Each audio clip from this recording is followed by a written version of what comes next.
मार्फत एउटा यो भ्याक्युम क्लिनर बनाएको छु। यसमा चाहिँ मैले एउटा बोतल र अनि एउटा मोटर बोतल र यो स्विच अनि यो मोबाइल चार्ज गरेर खेर गएको चार्जरहरू अनि तारको युज गरेर बनाएको छु। अब यो चाहिँ मैले यहाँ जोडेर चलाउँछु। अब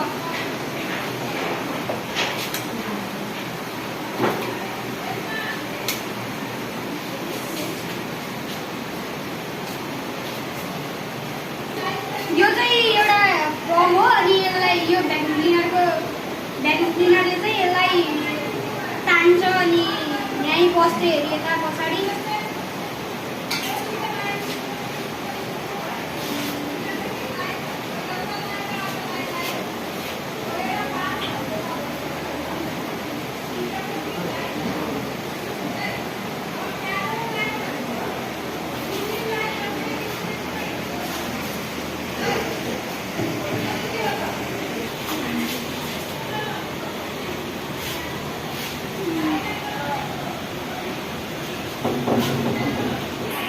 अब यहाँको फोहोर चाहिँ यहाँभित्र मैले यताभित्र जाली हालेको छु। यता यो जालीबाट यता गयो यो फोहोर चाहिँ यता पछाडि आयो भने मोटर बिग्रेर मोटरै चल्दैन। अनि यहाँ मैले जाली हालेको छु बिचमा जालीबाट अनि यहाँभित्र यो पम्पहरू बस्छ। अब अनि यसलाई यसरी झार्दै चाहिँ हामी तल झरिहाल्छ।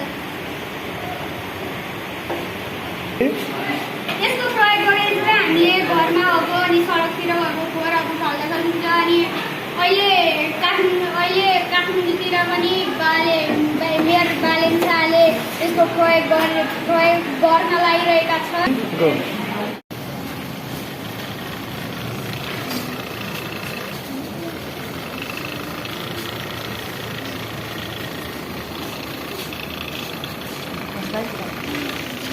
Thank you.